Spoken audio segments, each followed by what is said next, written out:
Y vamos a irnos por partes.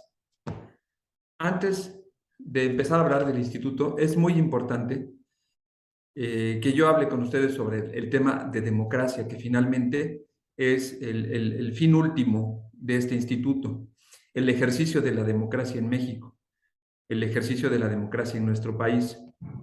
Me gustaría escuchar a alguno de los presentes, si alguien me pudiera decir qué entiende o qué conoce por democracia.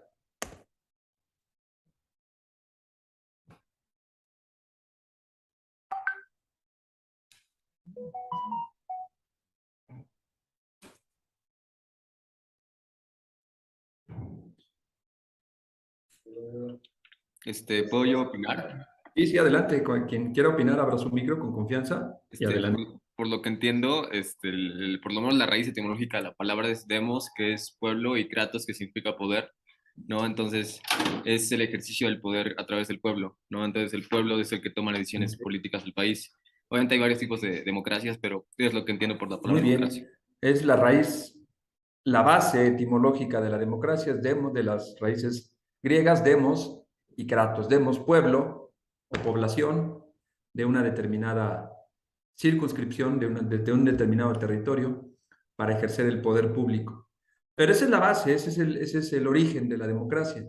La democracia no siempre fue bien vista, incluso en esa época en la que se acuñó la palabra, la palabra o la forma de gobierno democrática no era bien vista. ¿Por qué? Porque los griegos decían, y digo, hasta cierto punto existe en la actualidad corrientes de pensamiento que piensan de forma análoga, en el que, lo voy a decir como es, como lo veían los antiguos griegos, decían que no, una ciudad, un pueblo no podía ser gobernado por el propio pueblo porque la mayoría del pueblo estaban empobrecidos y además eran ignorantes. Entonces, la democracia en la antigua griega era mal vista como una forma de gobierno. Era vista como una forma de gobierno no ideal, porque no podían permitirse ser gobernados ni por la muchedumbre, ni mucho menos por una muchedumbre ignorante. Entonces, curiosamente, hasta nuestros días, esa forma de pensamiento, ese ideal todavía persiste. Pero el punto no es el cambio de la forma de gobierno, sino el punto es el cambio de las personas, que esa muchedumbre ya no sea ignorante. Y ese es el proceso evolutivo en el que debe ir la democracia. Pero como dijo su compañero, la democracia es el ejercicio del poder por parte del pueblo, pero el ejercicio del poder no puede ser prácticamente, no puede, de una forma práctica, no podría estar implicado todo el pueblo al momento de tomar decisiones y a veces no nos podemos poner de acuerdo para decidir en un grupo de amigos a dónde vamos a ir a divertirnos, si vamos a ir al cine o vamos a ir a bailar, si vamos a ir al cine, qué película vamos a ver, etcétera. Si aún así es complicado, en una junta de vecinos es complicado ponerse de acuerdo para ver las necesidades del fraccionamiento, en una colonia es complicado ponerse de acuerdo a ver qué necesidades públicas tiene esa colonia, ese municipio. Ahora imagínense en un contexto más amplio, en un país, en una región, en un estado, en una entidad federativa. Entonces, no siempre fue así. La democracia no siempre fue bien vista como una forma de gobierno adecuada. De hecho, el propio Aristóteles desarrolla su famosa tipología de las formas de gobierno, estableciendo que en un inicio los gobiernos deben ser gobernados por una persona lo suficientemente hábil, inteligente, sabia y además divina, por eso usaban las coronas, para tomar las mejores decisiones para ese pueblo. Y así surgió la monarquía. Sin embargo, dice Aristóteles, continúa Aristóteles, que cuando esta monarquía no gobierna para el bien común, y aquí es el factor común es el bien común, cuando no gobierna para el bien común, se convierte en tiranía, es decir, la forma corrupta de una forma de gobierno de una sola persona. Y entonces continúa Aristóteles diciendo que esto cambia y deciden que no gobierne una sola persona, sino un grupo, los más sabios, los más ilustrados, los más ricos, formando así algo que se conoce como oligarquía. Perdón, como aristocracia. Aristocracia es la forma pura del gobierno de unos cuantos. Y más adelante, cuando se corrompe esta, que esto es, otra vez el factor común que dije es el bien común. Cuando estos unos cuantos, los aristócratas, no gobiernan para el bien común, sino para ellos, para ese grupo en exclusivo, se llama entonces oligarquía. Se corrompe la aristocracia y se vuelve oligarquía. Me regreso, un nivel. Monarquía, gobierno de uno solo, en beneficio de todos, forma pura. Se corrompe, se vuelve una forma impura, la tiranía. Existe revolución o reforma, cualquiera de las dos, y se vuelve una aristocracia, gobierno de unos cuantos para el beneficio de todos. Pero cuando ese unos cuantos no gobiernan para todos, sino para ese grupo selecto, esa élite, se vuelve oligarquía. Y otra vez, vamos a cambiar, ya sea por reforma o por, de forma violenta o no violenta, es decir, por reforma o levantamiento armado, cambiamos a una democracia. ¿Qué es una democracia? El gobierno de muchos, de todos, para todos. En palabras de Abraham Lincoln, el gobierno del pueblo para el pueblo.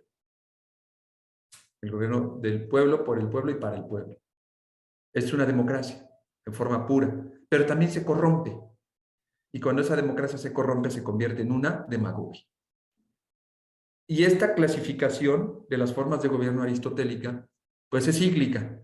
Cuando la demagogia, bueno, ¿y qué hacemos cuando se acaba la demagogia? Pues muchos corrientes tendientes, muchas corrientes son, sobre todo las más conservadoras, son tendientes a la búsqueda de una monarquía. Sucedió en el siglo XVII, en el siglo XVIII, en el siglo XIX, inclusive en México. Y entonces, ¿cuál será la mejor forma de gobierno? Un gobernante sabio, un grupo de gobernantes inteligentes, capacitados, o el gobierno del pueblo, como en palabras de Abraham Lincoln, del pueblo, por el pueblo y para el pueblo.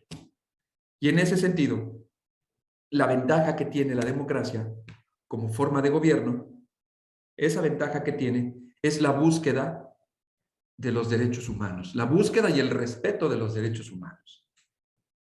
¿Por qué razón? Porque las tiranías, porque las oligarquías han demostrado históricamente que han violado constantemente los derechos de las personas, de los individuos, los derechos humanos. Y en una forma de gobierno democrática se busca el respeto de los derechos humanos individuales, el respeto de los derechos de las mayorías, la forma de gobernar las mayorías y respetando los derechos de las minorías. Eso es, jóvenes, una democracia ideal desde el punto de vista aristotélico, lo que debiera ser una democracia.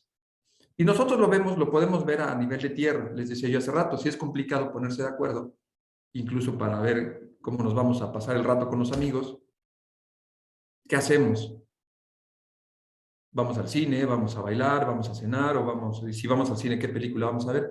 Es complicado. ¿Y qué decisiones tomamos? Muchas veces hacemos lo que la mayoría dice y nos sumamos. No, pues yo por convivir, a donde ustedes digan. Y muchas veces sí dejamos que nos gobiernen las oligarquías. No, pues yo porque no haya problemas, pues que gobierne el que sea, pero siempre y cuando cumpla. Cuando vamos al cine, ¿qué película? A mí me caen regordas las películas de Harry Potter, pero pues vamos por convivir, aunque me duerma yo en el cine, pero pues el chiste es andar con los amigos. Yo hubiera preferido ir a bailar o yo hubiera preferido ir a cenar.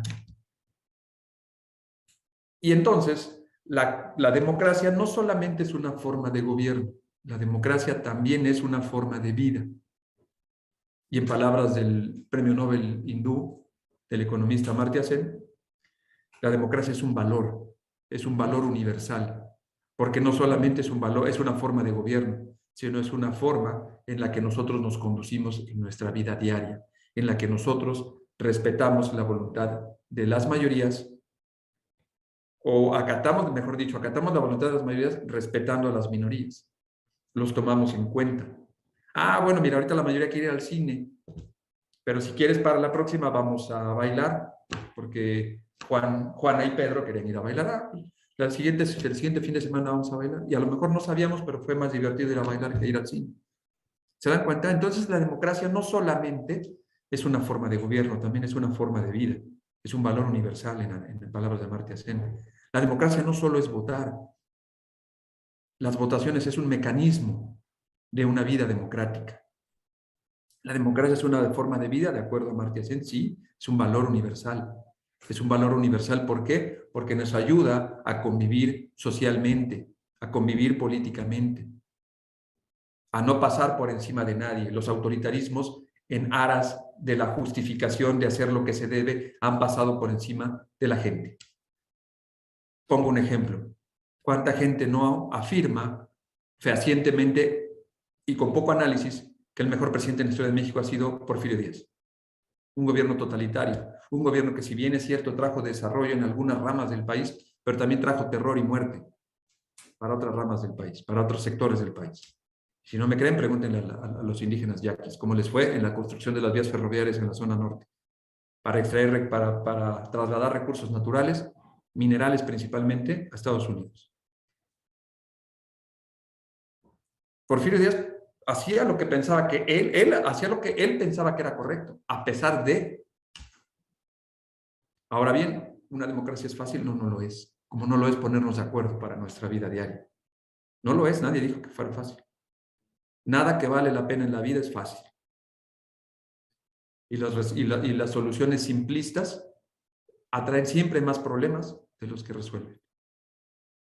Y aquí es importante hacer una pausa para detenernos a pensar que entonces, ¿de qué se trata la democracia ya en la práctica? La democracia ya como forma de gobierno, la democracia ya como mecanismo para la vida política.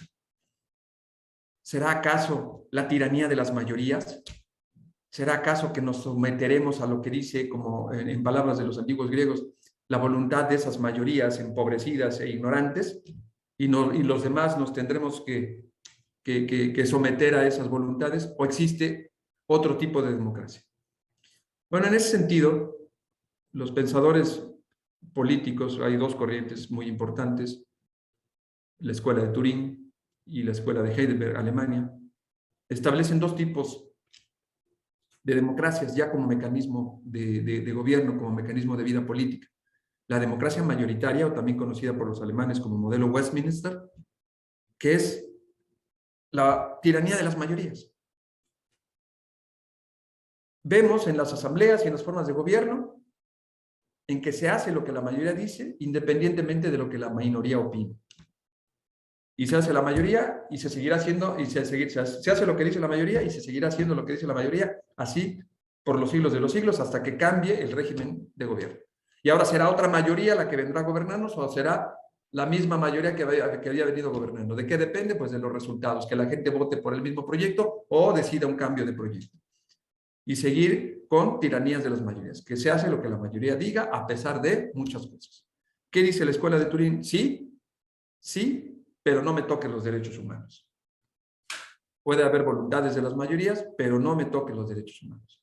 Y muy válido. La escuela jurídica de Turín es el neoconstitucionalismo, como se le conoce, que es el control de la legalidad y de la convencionalidad, en la que, por mucho que haya mayoría en los congresos, no se podrán votar aberraciones como la privación de la vida justificada o llamada pena de muerte y cosas por el estilo. Los derechos humanos están por encima de cualquier voluntad de la mayoría.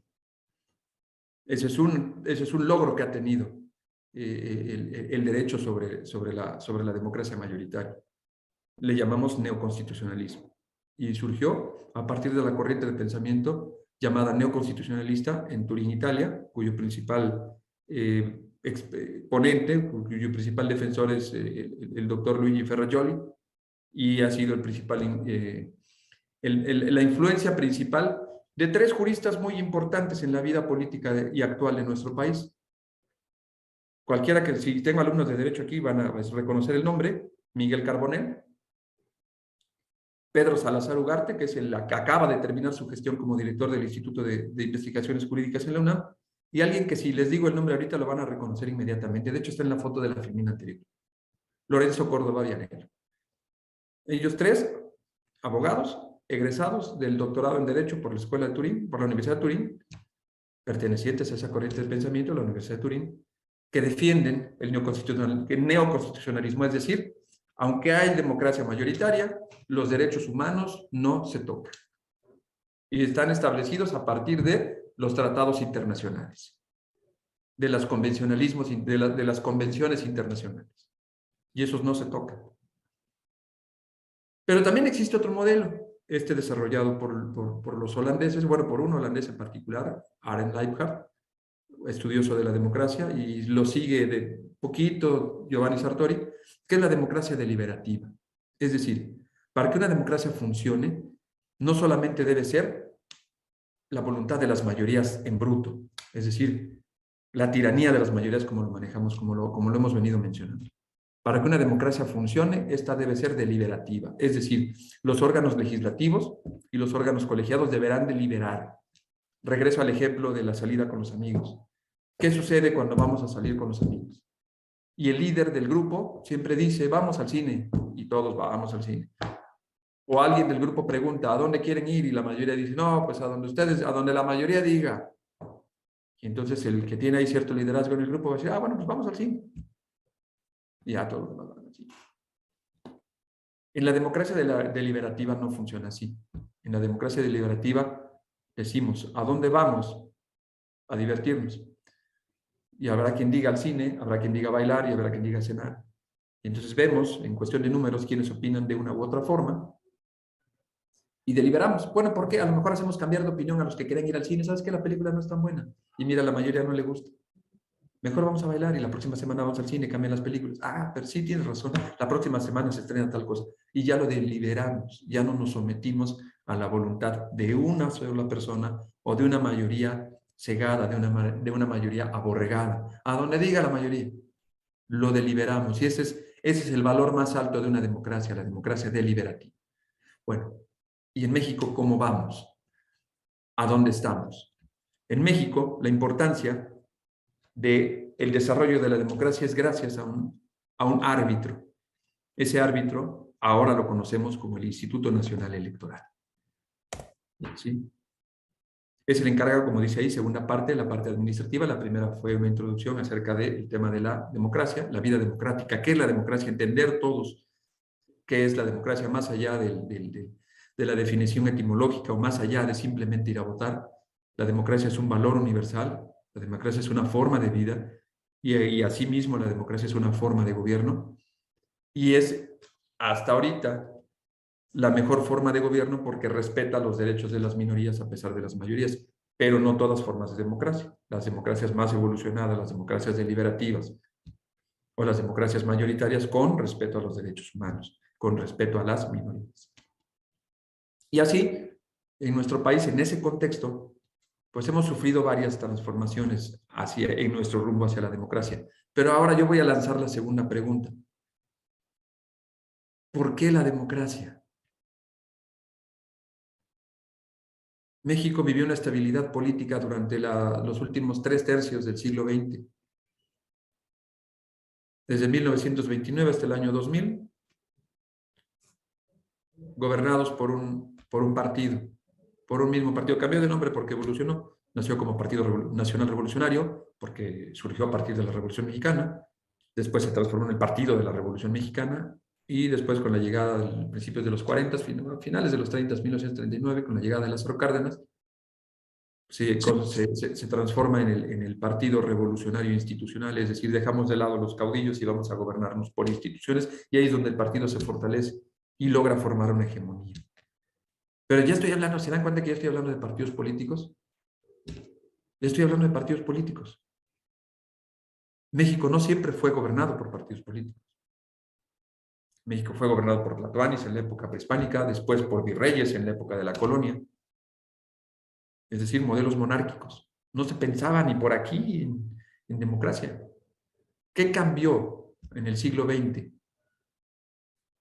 para que en México, en un país como el nuestro, se pensara aspirar a la democracia? Yo todavía recuerdo los años 80, 90, digo, no soy tan viejo, pero me recuerdo los 80. Estudié la primaria del 80 al 86 y la secundaria del 86 al 89, entonces sí tengo bastantes recuerdos de los años 80. En los años 80 y 90 la gente no creía en la democracia. ¿Por qué? Porque sabían que era una democracia simulada, era una hegemonía de un partido político, no había opositores y los opositores que había, si lograban cierta fuerza política, si lograban cierta fuerza y credibilidad, eran víctimas de la violencia por parte del poder, no por parte del crimen organizado, curiosamente, como es ahora, por parte del propio poder. Las elecciones las organizaba el propio gobierno. Imagínense que actualmente las elecciones, en lugar del INE, las organice la Secretaría de Gobernación de la Presidencia de la República. ¿Cómo ven? No lo concebimos actualmente, y qué bueno que así es, pero antes así era. Entonces imagínense, se era juez y parte. Imagínense entonces cómo funcionaban esas elecciones. Pero a partir de las crisis políticas, a partir de las crisis políticas en nuestro país, de la década de los 80, principalmente, políticas económicas, porque las crisis económicas también influyeron muchísimo, porque la gente se empezó a hartar de los gobiernos ineficaces, ineficientes y que nos llevaban a crisis recurrentes. Pero la cereza en el pastel fue la elección de 1988. Carlos Salinas de Gortari, un hombre brillante, traído a México de la Universidad de Chicago, contra el hijo principalmente, curiosamente, el hijo del general Lázaro Cárdenas, el ingeniero Cuauhtémoc Cárdenas Solórzano. El PRI, con un régimen desgastado, decía yo, por las crisis económicas, empiezan a darle la espalda al régimen político que existía en su momento. Y el apoyo nacional hacia el ingeniero Cuauhtémoc Cárdenas era impresionante. Mucha gente piensa que la elección del 88 la ganó el ingeniero Cárdenas. Curiosamente, se cae el sistema. Se cae el sistema en ese año. Curiosamente lo declara Manuel Bartlett y le dan el triunfo electoral a Carlos Salinas de Gortari para iniciar ahí en ese momento todo un proceso, todo un proceso y una etapa política en nuestro país. Pero esto la gente no lo recibió. Vean hasta dónde está el poder de la gente y por qué la importancia de la democracia. La gente no lo percibió, no lo recibió con buenos ojos. No lo recibió bien. La fuerza del pueblo estaba con el ingeniero Cárdenas. Y si a esto le sumamos las políticas públicas implementadas durante el salinato y las consecuencias que también vinieron con crisis, no solo políticas por la falta de legitimidad, sino económicas, el error de diciembre, etcétera, etcétera, el modelo se fue desgastando. Ante este suceso de 1988 para 1990, el Congreso de la Unión decide darle autonomía al proceso electoral. ¿Cómo? Creando un organismo autónomo. ¿Qué quiere decir organismo autónomo? Un órgano que se encuentra fuera del gobierno. Tiene su propio presupuesto, que no es discrecional por parte del presidente ni de nadie más. Tiene su propio presupuesto por ley. Tiene sus propias facultades por ley. Y sus facultades principales son el ejercicio democrático de nuestro país. ¿Cómo? Organizando primeramente las elecciones, para aspirar a una democracia representativa. Hasta ese momento, lo que aspirábamos era a tener una democracia representativa funcional. Es decir, que si yo votaba por un partido político, este partido político lograra un puesto de gobierno, un cargo de gobierno, como un gobernador, presidente de la República o presidente municipal, o un cargo representativo, como un senador, un diputado federal, un diputado local o un regidor. Y en ese sentido, empezamos en esa transición a una democracia cada vez más representativa, finales de los años 80, principios de los 90, y así se crea en 1990 el Instituto Federal Electoral. Se le da autonomía al proceso electoral, creando un instituto que además de ser un organismo público autónomo, está dirigido por ciudadanos. Está dirigido por ciudadanos, está ciudadanizado. Desde su cúpula, que es el Consejo General, lo que ven ahí en la foto, es a Lorenzo Córdoba levantando la mano en el Consejo General del Instituto, dirigido este instituto por un consejo. ¿Qué quiere decir un consejo? Un grupo de personas con facultades perfectamente definidas y delimitadas, presidido por un consejero presidente, pero también con un grupo de consejeros ciudadanos, un secretario y vocales, vocal de organización, que es el que se encarga de toda la logística electoral para el proceso electoral. Y así tenemos una autoridad electoral o un árbitro en las elecciones, el que se encarga de estar en medio, de organizar las elecciones. Pero como todo árbitro, y digo, los que les gusta el deporte no me dejarán mentir, como todo árbitro humano puede cometer errores, pero no es lo mismo cometer un error que tener sesgos a modo. Y para ello, el Consejo General de este instituto también lo integran representantes de los partidos políticos. De cada uno de los partidos políticos con registro vigente se encuentran en esa mesa en U con derecho a voz, no derecho a voto, pero sí derecho a voz. Ellos opinan y llevan a la mesa las necesidades y los conflictos, controversias que en materia electoral se presentaren, pero en la parte administrativa. ¿Qué quiere decir la parte administrativa? La parte de organizar y llevar a cabo las elecciones. Este Consejo Electoral es la autoridad máxima en materia electoral. El Consejo General, que es el que vemos, déjenme activar mi láser virtual, es aquí. Este Consejo General, como yo les decía, es una mesa en forma de U, donde está el consejero presidente. Aquí está la toma de protesta de Lorenzo Córdoba, si no me equivoco. Hay un consejero presidente, un secretario, un vocal de organización, un vocal de capacitación y los consejeros electorales. Aquí los pueden ver. Y a partir de aquí, donde ven ustedes estos cubitos, es el logo de su partido político.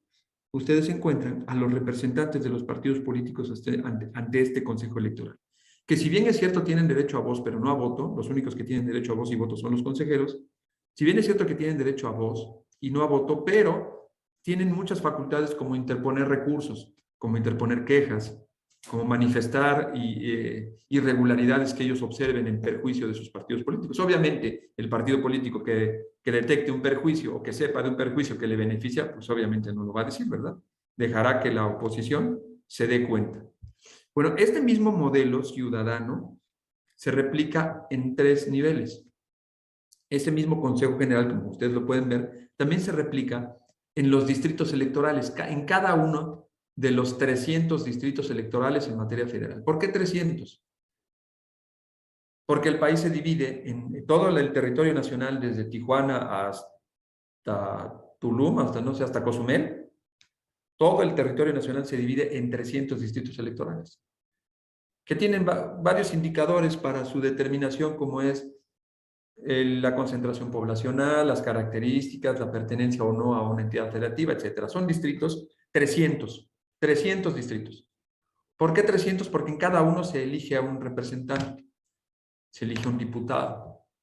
Y alguien me dirá, oiga, profe, pero son 200 diputados. Perdón, son 500 diputados. ¿Y los otros 200 dónde están? Ah, bueno, pues te puedo decir que en aras de que nuestro sistema electoral sea cada vez más representativo posible, no solamente se le asigna una diputación al candidato que resultó ganador en cada uno de esos 300 distritos electorales. ¿Por qué? Porque ahí habría una sobrerepresentación. ¿Y qué pasa con los votos de la gente que votó por los partidos que perdieron en esos distritos? ¿Qué pasa? Y yo he escuchado mucho a la gente que dice, no, pues es que si votas desperdicias tu voto, haz voto útil, vota por, no sé, X partido. No necesariamente en los sistemas parlamentarios para la elección a Cámara de Diputados, para la elección a Cámara de Senadores, para la elección a diputados locales, también incluso para regidores, para ayuntamientos, se utiliza el principio de representación proporcional. En nuestro país tenemos elecciones bajo 2 principios, el principio de mayoría relativa y el principio de representación proporcional. En el de mayoría relativa, sí, ahí sí, el que gana, gana todo. Presidente de la República, el que obtiene la mayoría de los votos, por eso es mayoría relativa, porque no es la mayoría de los ciudadanos, sino la mayoría de los votos recibidos. El que obtiene la mayoría de los votos recibidos, gana todo. Y del segundo lugar para abajo, pierde todo. Solamente es un cargo el que está en juego.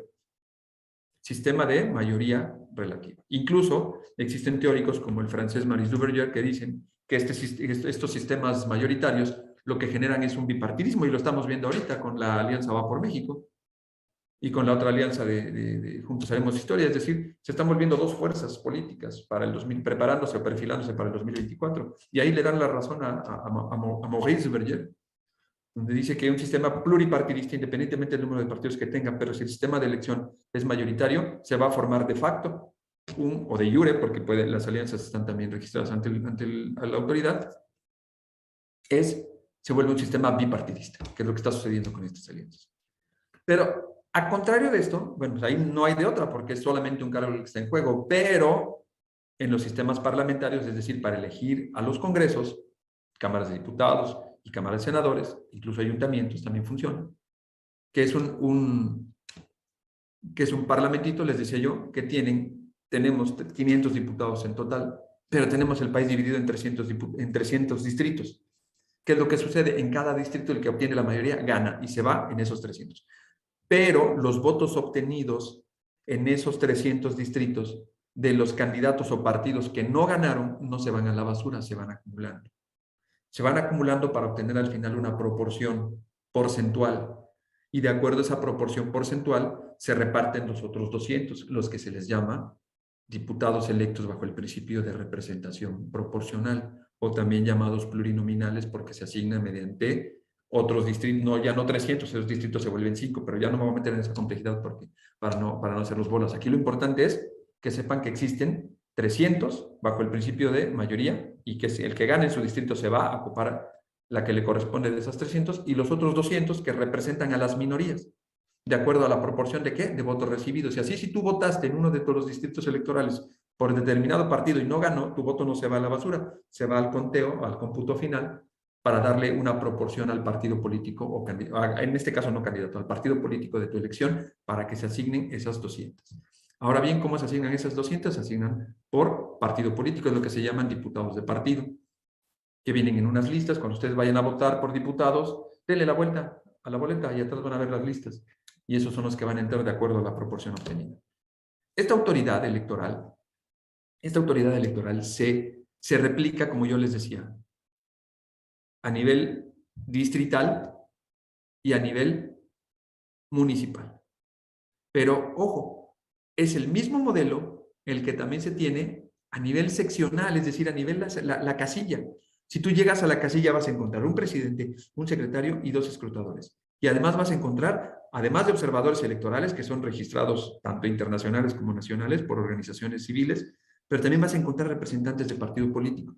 Es exactamente igual que en macro, aquí, a nivel federal, que es el Consejo General del INE, la máxima autoridad administrativa en materia electoral, como en cada uno de los distritos hay un consejo distrital en cada uno de los 300 distritos, con un presidente, un secretario, consejeros y representantes de partidos políticos. Ven aquí los conitos.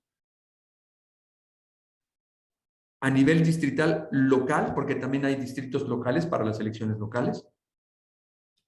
A nivel municipal, porque también hay consejos municipales en el caso de las elecciones para ayuntamientos. Y finalmente, el mismo modelo se replica a nivel casilla electoral. Ahora, ¿quiénes son estos funcionarios de casilla? El presidente, el secretario, los escrutadores. ¿Quiénes son? ¿Son funcionarios del INE? No. Al igual que el INE, a nivel nacional, que el criterio de selección de los consejeros es por la trayectoria académica, política y profesional, son nombrados, son a propuesta del Senado, son nombrados y debatidos en el Senado cada uno de los consejeros y van cambiando de forma prorrateada, es decir, no se cambia todo y luego entran todos, porque si no, quedarían a modo de alguna fuerza política en su momento, sino se van cambiando de forma paulatina cada consejero electoral cuando termine su periodo de vigencia. Igual sucede con los consejeros electorales distritales y con los consejeros electorales municipales. Pero los funcionarios de casilla son ciudadanos, como ustedes y como yo, que de acuerdo a un proceso de insaculación, es decir, de sorteo, se sortea el mes de nacimiento y la inicial del primer apellido. A partir de ese criterio se sortea a la gente. Y después, ya que se sortea, ven quiénes te quedan, se hace el filtro y se ve quiénes quedan sorteados, se les visita para persuadirlos de que acepten, y una vez que aceptan asumir el cargo de funcionario electoral, de casilla, de funcionario de casilla, se les capacita para saber cuál va a ser su función dentro del proceso electoral. Y además se les paga, el día no es mucho, ¿verdad? Pero se les da un pago ahí representativo de su día y se les dota de los alimentos de desayuno y comida durante la jornada larguísima, es desde las 7 de la mañana. Bueno, en teoría, la jornada electoral es de 8 de la mañana a 6 de la tarde, pero el funcionario de casilla debe estar listo, pues obviamente desde antes, desde las 7 de la mañana, para empezar a trasladarse a la casilla, llevarse el material electoral, instalar la casilla, después seguir todo el proceso de jornada electoral, cerrar la casilla a las 6 de la tarde, abrir la urna, contar los votos, levantar las actas. El acta, son 3 actas las que se levantan: el acta de escrutinio y cómputo, donde se asientan los resultados de las boletas, el acta de jornada electoral, donde se asientan desde a qué hora se abrió la casilla, a qué hora se cerró, si hubo algún incidente, si hubo algún detalle, ahí si no se abrió a las 8, porque no se abrió a las 8, si hubo alguna cuestión, ahí se anota todo lo que sucedió a lo largo del día. Y además otra acta que es muy importante es en materia jurídica, que es el acta de incidente, si se presenta algún incidente, un acto de violencia o gente que quiera votar sin querer ser elector o sin aparecer en el padrón electoral o cosas por el estilo, cualquier incidencia allí se anota porque le sirve al equipo jurídico de los partidos políticos para defender o para impugnar esa casilla. Y entonces vean cómo nuestro árbitro electoral, nuestra autoridad electoral, tiene todo un proceso evolutivo de haber sido en los años 80 una dependencia más de la Secretaría de Gobernación, es decir, de la Presidencia de la República, a ser ahora un organismo autónomo con facultades y presupuesto perfectamente bien definidos por la ley, tener facultades perfectamente bien establecidas por la ley, hacer su trabajo y hacerlo como lo hacen. El problema ya es en la práctica los partidos políticos y los candidatos que pretenden hacer trampa, comprar votos, embarazar casillas, pero por ejemplo, algo muy sencillo, les pongo un ejemplo. Si en una casilla tienen en la lista nominal 300 electores y de esos 300 electores van a votar 100, porque el porcentaje no es muy alto, de esos 300 electores en lista nominal solamente votan 100, y eso me fui muy arriba, solamente votan 100, y cuando se cierra la casilla y abren la urna, resulta que hay 200 boletas electorales. ¿Qué pasó allí? Pues resulta que probablemente esa casilla la embarazaron, es decir, alguien llevaba más de una boleta y las metieron. Y si son fáciles de identificar, pues se desechan, pero se levanta. Ese es uno de los incidentes más importantes para la anulación de una casilla. Se registra en el acta de incidentes que al abrir, en esa casilla se presentaron 100 votantes, 100 de 300 posibles, y que al abrir la urna se encontraron 200 boletas electorales, que significa que hay una doble cantidad y que si el resultado entre el primero y el segundo lugar es una diferencia de 50, 60, 70 votos, 20, entonces es determinante para el resultado de la elección y se puede impugnar esa casilla, se puede echar abajo. Entonces vean cómo es todo un proceso muy, muy sofisticado. La autoridad administrativa, que es el Instituto Nacional Electoral y sus consejos, se encarga de la elección en 3 etapas. Y con esto termino la charla. En la etapa preparatoria, que es desde insacular, capacitar a los funcionarios directivos de casilla, desde la impresión del material electoral, desde la adquisición de todo lo que es el material electoral, urnas, mamparas, boletas, etcétera, papelería. Todo eso es el acto preparatorio a la elección. La instalación de los consejos electorales, que no son permanentes, solamente se integran en el año de elecciones y después se desintegra y se vuelve a convocar a las siguientes elecciones. Son los actos preparatorios a la elección. Después es la jornada electoral, o día D, como le llaman algunos partidos políticos, haciendo alusión claramente a un suceso histórico.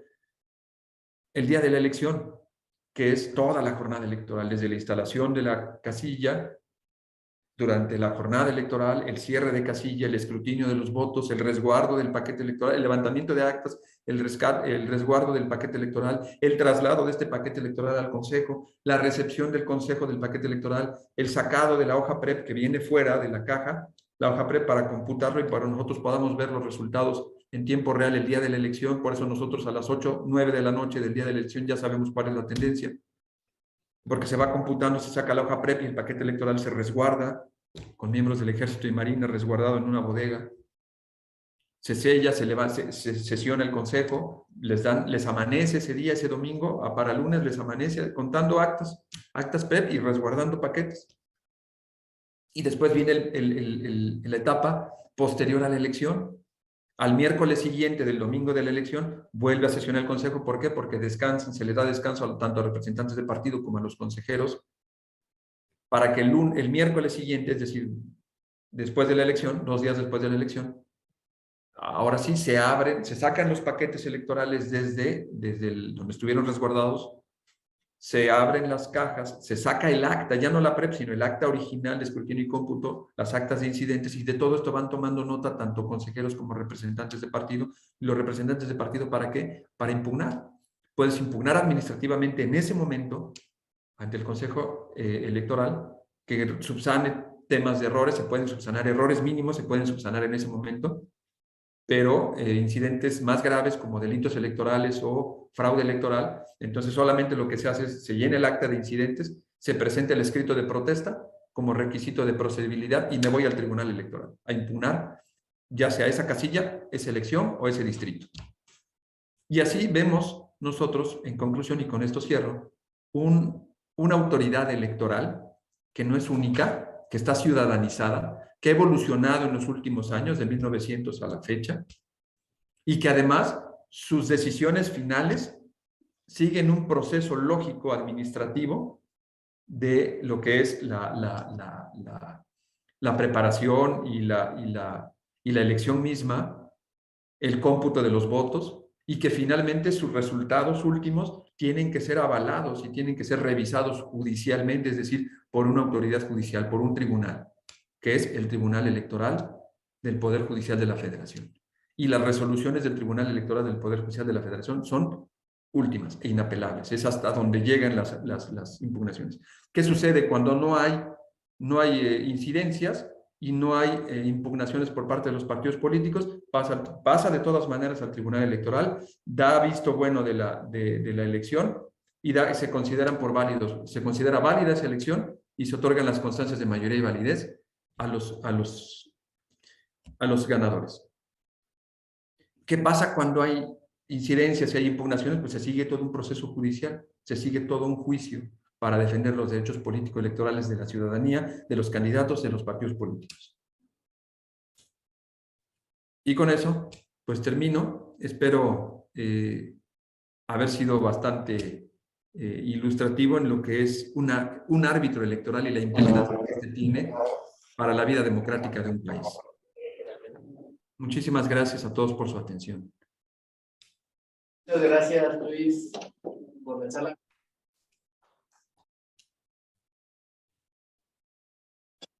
Preguntas, comentarios, digo, ya estamos sobre la hora, pero no sé si alguien tenga alguna pregunta, algún comentario, una queja, sugerencia, impugnación. No, muy bien, muchas gracias por los aplausitos ahí en el Zoom. Gracias, Ana Belén, gracias, Giovanni, gracias, Javier. No los escucho, Victorino. No los escucho por alguna razón. A veces me funciona ahí en el salón, en el campus, apagar el micro. Luego el que da problemas es el micro inalámbrico. Y el micro ambiental funciona mejor. Ok. Y no, al contrario, gracias a ti, Victorino, por la invitación. Ya sabes que siempre es un gusto colaborar con los chicos.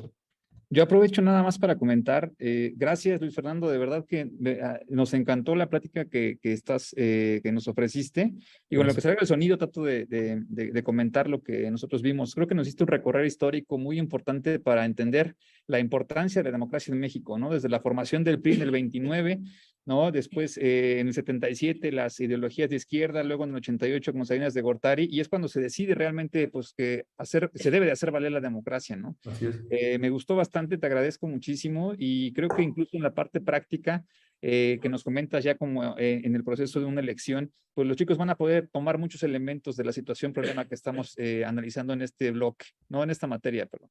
Entonces, de verdad que ha sido un gusto. Por acá pues nos abriste como un panorama muy amplio para poder ir profundizando más en estos temas. Y pues gracias por la plática. Y un gusto conocer siempre a toda la comunidad TEC. Muchísimas gracias, jóvenes. Muchísimas gracias, Luis Francisco. No, a ti. Por acá te mandan muchos aplausos, pero estamos aquí, no